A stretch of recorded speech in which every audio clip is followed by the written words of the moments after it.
Nós chegamos ao último domingo de janeiro.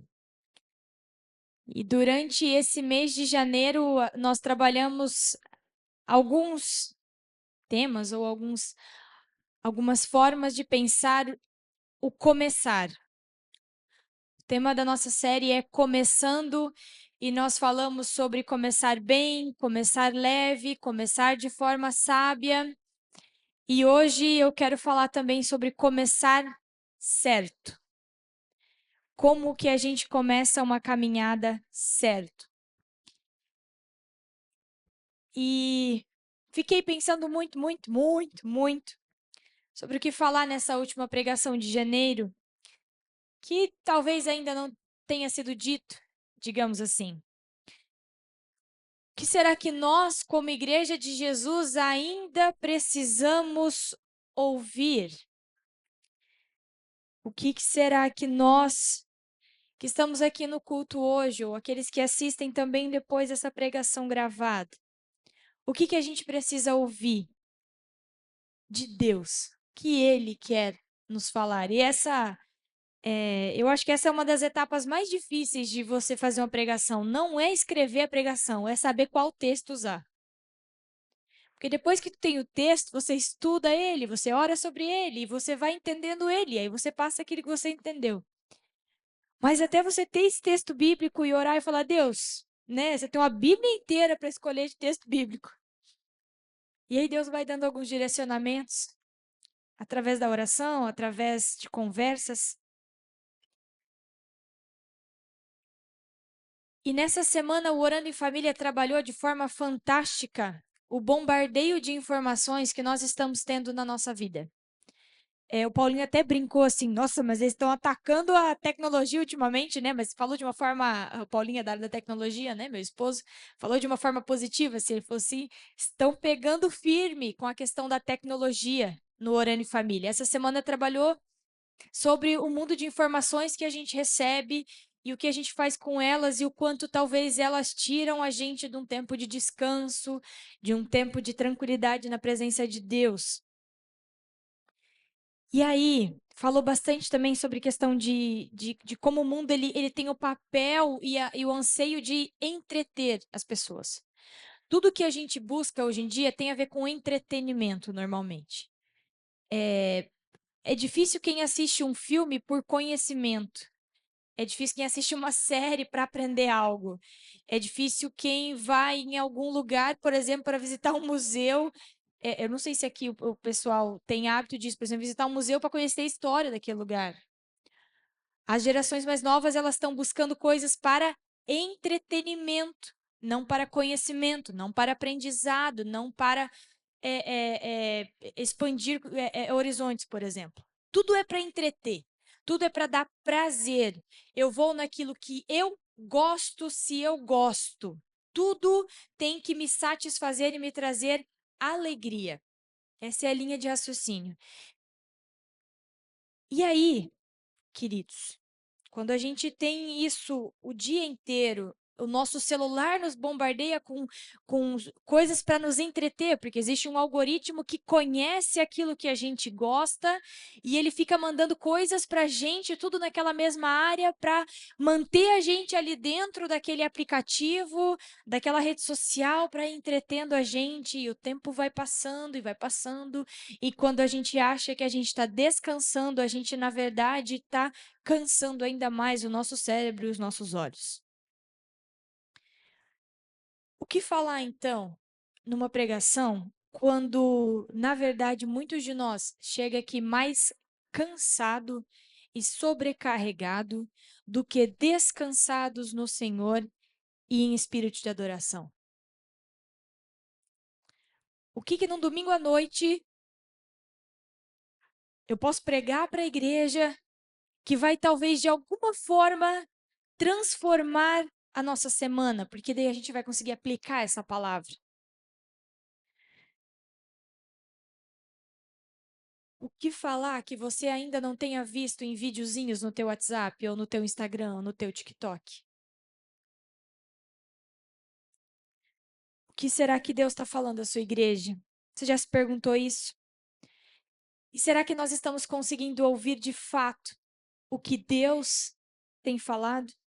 Será que nossos ouvidos ainda conseguem discernir o que vem de Deus e o que não vem de Deus, num tempo em que tantas vozes se levantam?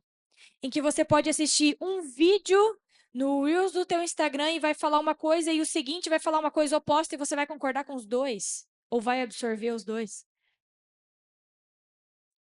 Porque talvez você nem prestou atenção que eles trabalhavam questões antagônicas, opostas. Será que a igreja de Cristo ainda ouve Cristo?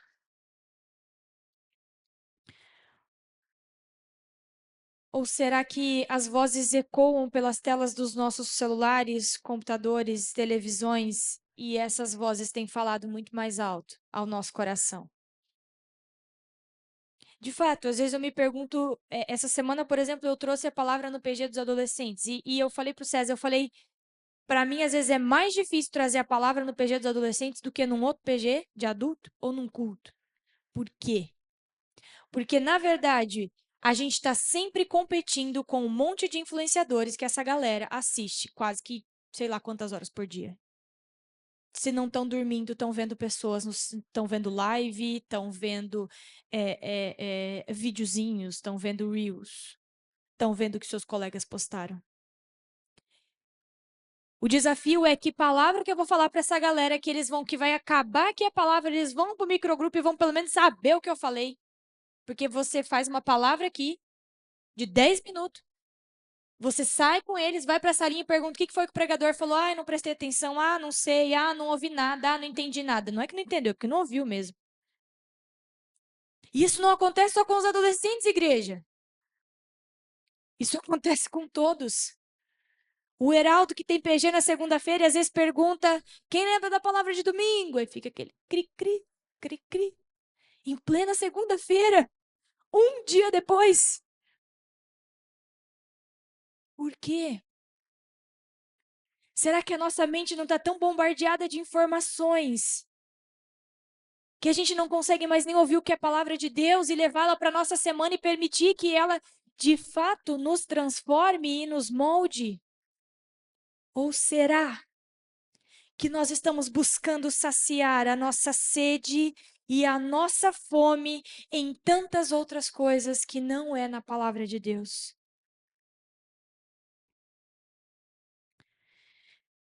São tantos cristãos hoje em dia usando o nome de Deus para tanta coisa, que muitas vezes eu me pergunto como é que eles têm coragem? Como é que as pessoas têm coragem de afirmar tanto sobre Deus me disse, Deus me falou, Deus me enviou, com coisas que são tão dúbias, tão. Deixa eu usar outra palavra. Tão perigosas. Como que as pessoas têm tanta coragem de, para ganhar seguidores, para ganhar like, para ganhar cortes de Instagram, falarem tanto em nome de Deus? E a gente tem ouvido tanto essas pessoas. Talvez a gente ouve mais essas pessoas que aparecem pelas telas dos nossos celulares do que os nossos pastores, pregadores, discipuladores, irmãos de caminhada. A voz deles se torna muito mais alta na nossa vida do que a voz da pessoa que está sentada ao nosso lado e que nos conhece de fato.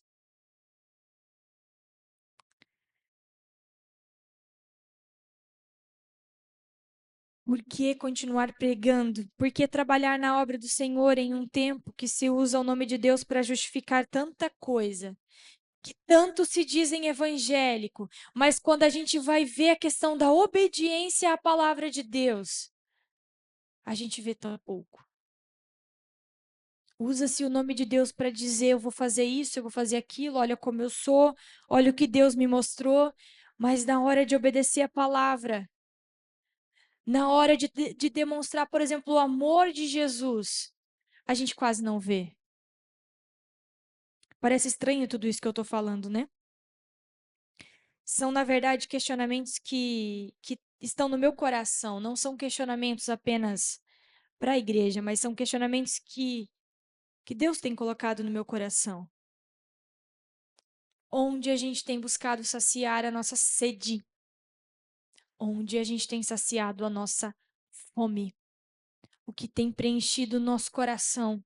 O que tem preenchido a nossa mente? O que tem enchido os nossos olhos? O que tem nos cansado? Porque a gente vive cansado. Do que será que a gente está cansado?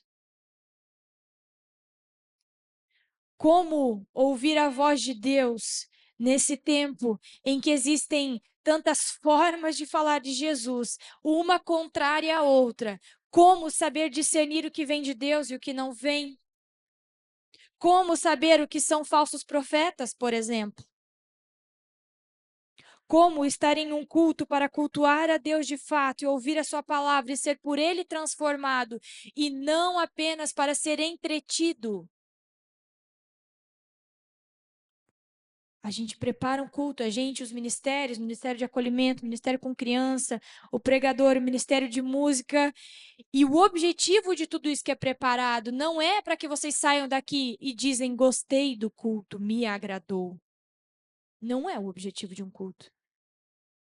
É dizer assim, Senhor, e de alguma forma a gente possa te adorar com aquilo que a gente faz e que o teu evangelho chegue aos corações. E talvez, quando o evangelho começar de te confrontar, você vai sair daqui revoltado e não contente. Porque quando a gente é confrontado no nosso pecado, porque quando a gente é confrontado na nossa vida diária, nem sempre a gente gosta tanto. Até de fato Jesus virar a chave em nós, até de fato a gente entender a presença desse Deus. Quero convidar vocês para abrir a Bíblia lá no Salmo 63. Salmo 63, uma oração de Davi.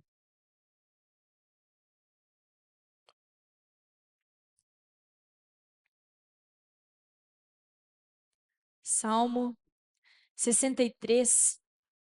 Na semana passada, eu dei alguns exemplos de pessoas que começaram e terminaram as suas vidas de forma diferente diante de Deus. E eu falei que Davi foi alguém que começou bem, teve erros bem graves no meio do caminho, mas terminou bem. Diferente do seu filho Salomão, por exemplo, que não termina tão bem assim. E Davi, a gente pode aprender um pouco com ele sobre como que ele conseguiu permanecer bem na caminhada, não se desviando do Senhor diante de coisas, de problemas tão grandes que ele enfrentou. Davi teve a questão do adultério com Batseba, que quase todo mundo conhece, é uma história mais conhecida. Só que através desse adultério, Batseba fica grávida e o primeiro filho deles morre. Então Davi passa por um luto. Davi também tem problemas que os seus filhos brigam entre si e tem sérias confusões entre si. Afinal, ele tinha várias esposas e os filhos tinham ciúmes uns dos outros. Tem um filho de Davi que dá o golpe no próprio pai, que é Absalão, e toma o trono de Davi. E Davi tem que sair de Israel, fugir. O próprio filho o engana. E nesse tempo todo, Davi permanece no Senhor. E durante toda a sua vida, ele escreve orações e essas orações são transformadas em músicas, em hinos. E o Salmo 63 é um desses que fala ali no início da Bíblia que é um salmo que ele escreve quando ele está no deserto de Judá. Esse salmo pode ter sido escrito em dois momentos, ou antes de Davi ser rei, quando ele foge de Saul e se esconde no deserto, porque Saul queria matar ele, porque Saul sabia que ele poderia se tornar o próximo rei, Saul não queria, ou de quando ele está fugindo do seu próprio filho Absalão. Então, pode ser um desses dois momentos. Mas, quando Davi escreve esse salmo, ele está fugindo, ele está em perigo, ele está no deserto com poucas pessoas e ele ora ao Senhor. E olha o que Davi fala: Ó Deus, tu és o meu Deus, eu te busco intensamente. A minha alma tem sede de ti, todo o meu ser anseia por ti. numa terra seca, exausta e sem água. Lembrando, Davi estava no deserto. Quero contemplar-te no santuário e avistar o teu poder e a tua glória. O teu amor é melhor do que a vida. Por isso, os meus lábios te exaltarão. Enquanto eu viver, te bendirei. E em teu nome levantarei as minhas mãos. A minha alma ficará satisfeita, como quando tem rico banquete. Com lábios jubilosos, a minha boca te louvará. Quando me deito, lembro-me de ti. Penso em ti durante as vigílias da noite, porque és a minha ajuda. Canto de alegria à sombra das tuas asas. A minha alma apega-se a ti. A tua mão direita me sustém. Aqueles, porém, que querem matar-me serão destruídos, descerão às profundezas da terra. Serão entregues a espadas e devorados por chacais. Mas o rei se alegrará em Deus. Todos os que juram pelo nome de Deus o louvarão. Mas a boca dos mentirosos será tapada. Até aqui. Esse salmo, Davi fala daquilo que está no coração dele. Ele estava fugindo, ele não estava num momento fácil de vida. Davi poderia ter escrito: ó Deus, por que eu estou passando por isso? O Senhor me ungiu rei e agora eu estou fugindo no deserto, nessa seca, passando fome, sem saber o que vai ser. Deus, tem misericórdia de mim. Davi poderia apenas ter murmurado. Mas o interessante é que quando a gente lê salmos e a gente aprende a orar com os salmos, a gente aprende que sim, a gente pode colocar os nossos sentimentos, a gente pode colocar aquilo que está no nosso coração e que às vezes é revolta, às vezes é raiva, às vezes é medo, às vezes é angústia, mas que também conforme a gente vai colocando isso diante de Deus, ao mesmo tempo Deus vai colocando em nós adoração e quebrantamento. Tem muitos salmos que a gente vê isso, a gente vê Davi com raiva, a gente vê Davi angustiado, mas Davi termina dizendo: eu te louvarei, eu te adorarei. Os salmos são a melhor escola de oração que a gente tem. Se você diz não sei orar, leia salmos. Aprenda a orar com os salmos. E ele começa dizendo: ó Deus, tu és o meu Deus. Eu te busco intensamente. A minha alma tem sede de ti. Todo o meu ser anseia por ti, numa terra seca, exausta e sem água. Davi sabia o que era uma terra seca, exausta e sem água. Ele estava no deserto. Eu nunca fui ao deserto. Mas a gente sabe, por exemplo, quando fica alguns meses sem chover aqui, como é sofrido, como é difícil. E Davi está dizendo, assim como essa terra precisa de água para ter vida, Senhor, eu preciso de ti para continuar vivendo. Eu preciso de ti, eu preciso da tua presença, eu preciso do teu amor, eu preciso da tua voz, eu preciso da tua direção para continuar os meus dias. É isso que Davi está dizendo. Assim como esse deserto, para ter vida, precisa de água. Senhor, eu preciso de ti. Unicamente de ti. E ele diz: a minha alma tem sede de ti, todo o meu ser anseia por ti. Quem de nós consegue dizer, eu tenho sede de ti? Nós cantamos isso numa música antes e uma letra. Que, queridos, quando a gente canta essa música, eu fico pensando, Deus me ajuda de fato a cantar isso aqui de todo o coração. Porque a música vai dizer, eu daria tudo, inclusive os dias, o meu respirar, os meus dias de vida, para estar na tua presença, para ouvir a tua voz, para ver a tua glória. Por um minuto na tua presença, eu daria tudo. Nós cantamos isso, igreja, mas será que de fato o nosso coração consegue cantar isso? Será que a nossa vida demonstra isso? Alguém que de fato tem sede e fome da presença de Deus? Ou será que nós temos muito mais sede e fome dos entretenimentos que o mundo nos oferece? Ou será que nós temos muito mais sede e fome de passar tempo no celular? Ou será que nós temos mais sede e fome de ser guiados por qualquer outra coisa nesse mundo e não pela palavra de Deus? O tema da pregação, o tema dessa série termina dizendo começando certo. O último domingo o tema é começando certo. Por quê? Porque começar certo é sempre começar com sede na presença do Senhor. É começar ocupando a nossa agenda, ocupando as nossas vidas, gastando e dedicando tempo na presença do Senhor. Com sede e com fome.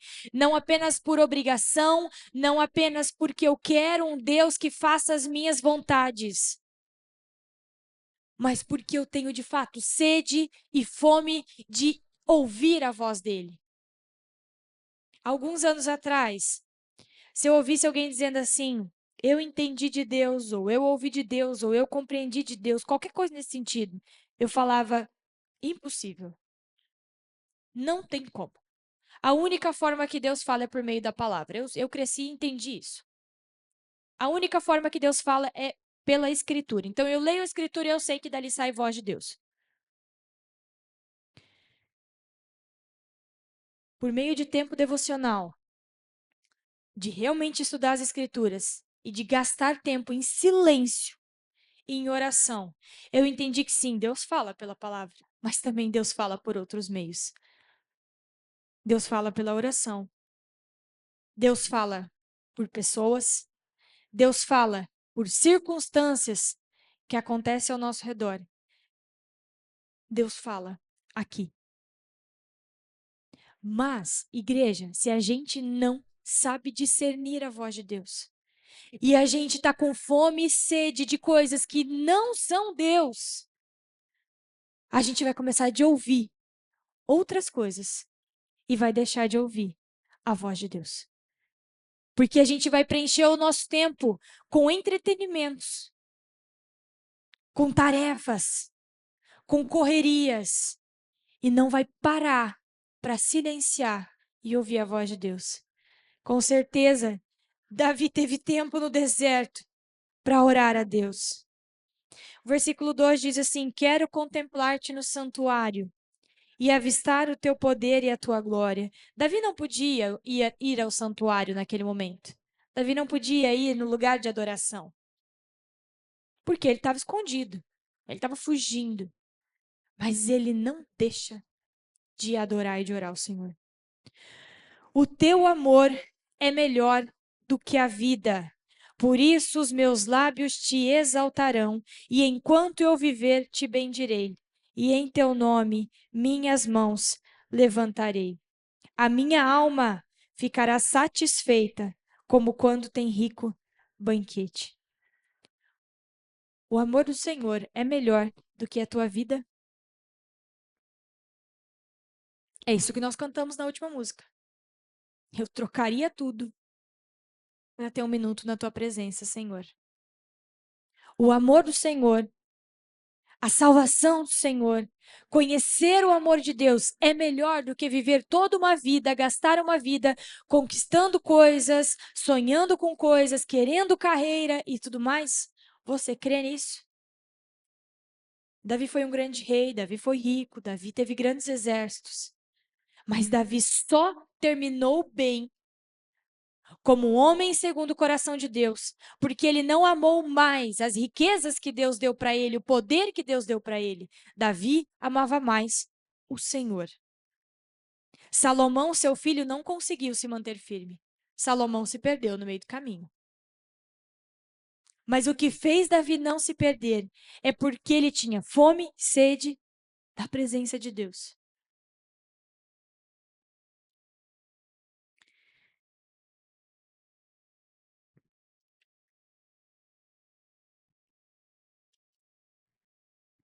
Quando me deito, lembro-me de ti. Penso em ti durante as vigílias da noite. Que de fato Deus nos inquiete a orar e a estar na sua presença. Que de fato, se for o único momento em que você consegue ficar em silêncio, for de madrugada, que ele te acorde para que você tenha tempo com ele. Igreja, eu posso dizer para vocês, não é difícil tirar um tempo para estar ouvindo a Deus. A gente inventa muitas desculpas. A gente inventa todo tipo de desculpa para não ter tempo de abrir a palavra na nossa casa e, de fato, ouvir a voz de Deus. Ele é o Senhor do tempo. Foi Ele que deu todo o tempo que você tem. Pare e gaste tempo ouvindo o que Ele tem a dizer. Para que você não seja levado de um lado para outro por toda a doutrina que está sendo pregada por aí. Para que ao invés de ser influenciado por pessoas que nem sabem o teu nome, você possa de fato conhecer a palavra de Deus e ser moldado por ela. Para que ao invés de ouvir a voz de Deus apenas por videozinhos de 30 segundos da internet, que você possa de fato ir à palavra e buscar discernimento por meio da palavra. Canto de alegria à sombra das tuas asas. Davi estava num momento difícil, ele estava sendo perseguido, tinha pessoas que queriam matá-lo. Mas ele diz: Senhor, se as tuas asas me abraçarem, me envolverem, eu ali estarei protegido, eu ali estarei seguro e eu ali cantarei de alegria, mesmo em tempos difíceis, mesmo em tempos de incerteza. Igreja, vou ser bem sincera com vocês, eu já compartilhei isso com alguns. Eu não sei se o ano de 2026 será um ano fácil ou difícil, inclusive para as igrejas. A gente sabe que esse ano é um ano político. E eu tenho até medo de pensar o que vai acontecer daqui até final do ano, até o próximo ano. Mas eu tenho orado ao Senhor para que a gente saiba amar Deus acima de todas as coisas e amar o nosso próximo como a nós mesmos. Para que, como igreja, não haja briga e divisão aqui dentro por nomes de pessoas. Porque o que nos une é Cristo. E o nosso Senhor e Salvador é Cristo. Não vão ser pessoas que vão nos salvar nos dias maus. Davi foi perseguido pelo próprio filho, o da sua casa. Será que ele esperava isso? Não. E eu tenho orado para que Deus de fato nos sustente como igreja, para que nós sejamos sábios no amor uns para com os outros e que o nosso amor a Deus esteja acima de qualquer outra coisa. A nossa sede e a nossa fome pela presença de Deus esteja acima de qualquer outra coisa. Que quando nós nos reunimos como igreja e como corpo de Cristo, que nós venhamos para adorar e para glorificar ao nome de Deus. Para orar uns pelos outros, para ministrar uns pelos outros. E eu quero deixar vocês com algumas perguntas. Você tem andado insatisfeito? Por quê? Tem insatisfação no teu coração? Por quê? Você tem fome de quê? Você tem sede de quê? Quero convidar agora aqui a Rosângela, que vai trazer um testemunho para a gente.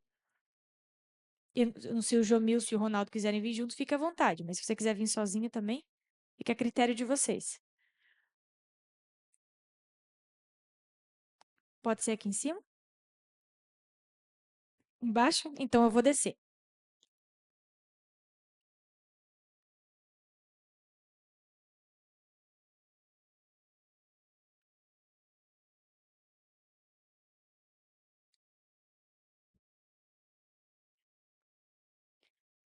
Boa noite, né? Salva a igreja com a paz do Senhor, né?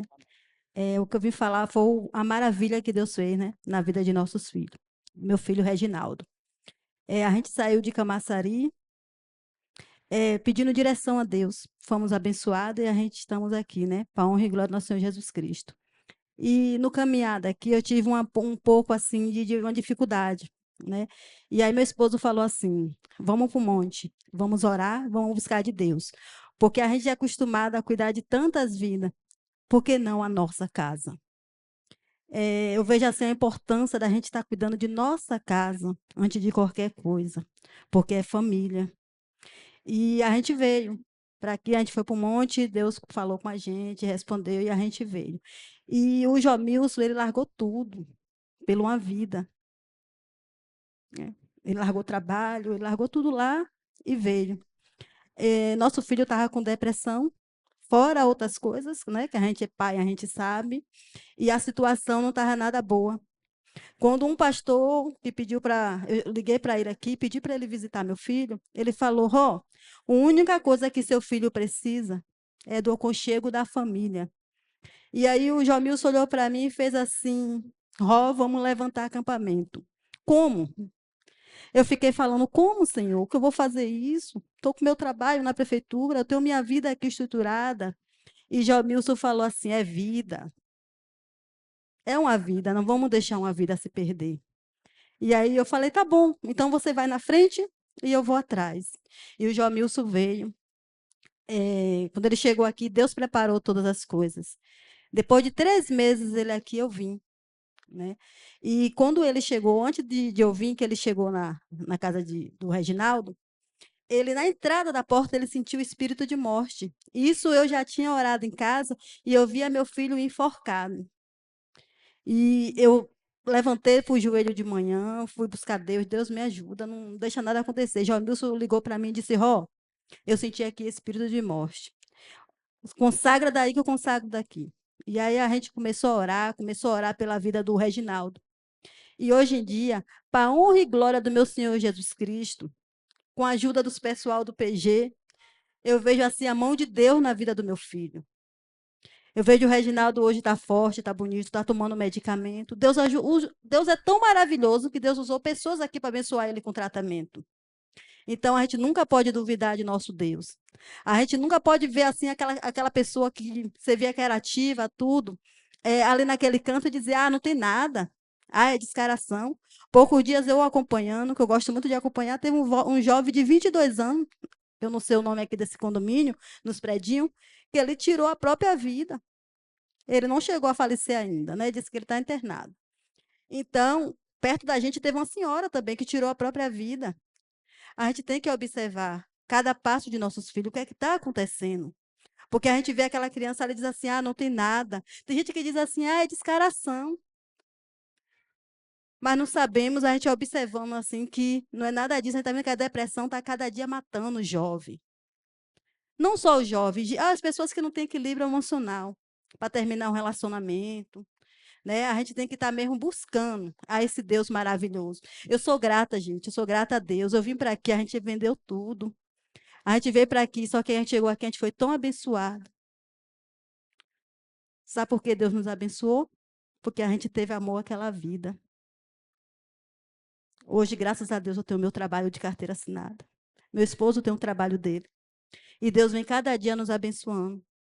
E eu creio, se for a permanência dele da gente ficar aqui, que ele vai preparar todas as coisas. Eu agradeço muito os irmãos do PG, que oraram bastante por mim, entendeu? Que me abraçaram no momento que eu estava precisando. Eu só tenho que agradecer. Amém.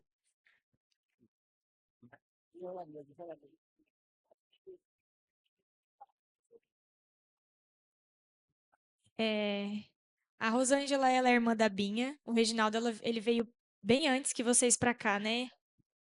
E eles vieram para cuidar do Reginaldo, para não perder esse filho, para ter certeza de que ele ia estar bem. E o Reginaldo, graças a Deus, já está muito melhor. Está encaminhado, está melhor emocionalmente, psicologicamente. Esses dias o Jomils fez uma cirurgia de coração, também, pela graça de Deus, está super bem. Mas, queridos, uma coisa que eles também, quando a gente conversou, a gente falou sobre o Reginaldo estava passando por um momento difícil, que ela citou aqui. E ele foi buscar em alguns lugares essa sede, essa fome saciar. E quando o pastor foi visitar, ele ligou para eles e falou assim: na verdade, o filho de vocês precisa de cuidado agora, ele precisa de vocês.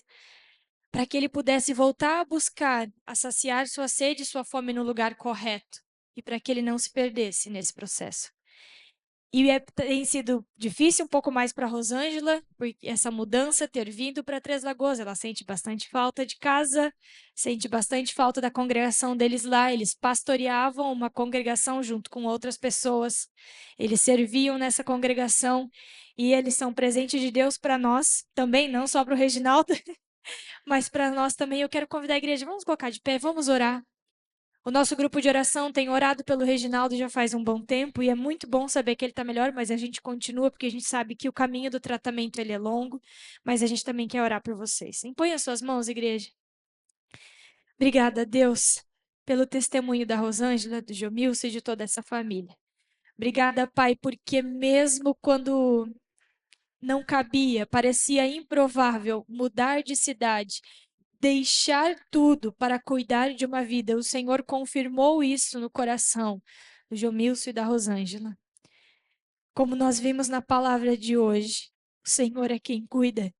E quando a gente está guardado sobre as tuas asas, Deus, quando o Senhor de fato nos pega no colo, todo o resto que foi deixado para trás, o Senhor também aquieta o coração e o Senhor traz alegria para voltar a cantar, para voltar a adorar, para te servir, Senhor, em meio a tempos turbulentos.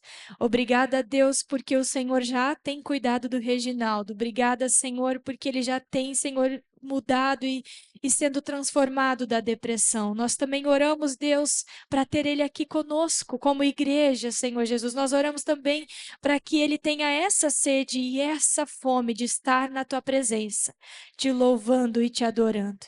E, Senhor, enquanto isso, aquieta o coração da Rosângela para que aqui ela também se sinta em casa, para que aqui, Senhor Jesus, ela possa ver pessoas a abraçando e a acolhendo e demonstrando do teu amor, bem como Jomilson, Ronaldo, Guilherme, Senhor Jesus, e o Reginaldo. Eu te louvo por esse testemunho, eu te agradeço, porque por amor a ti, eles te obedeceram e vieram cuidar do seu filho. Obrigada, Deus, por essa obediência e obrigada, Senhor, pelo teu cuidado em todos os detalhes até aqui.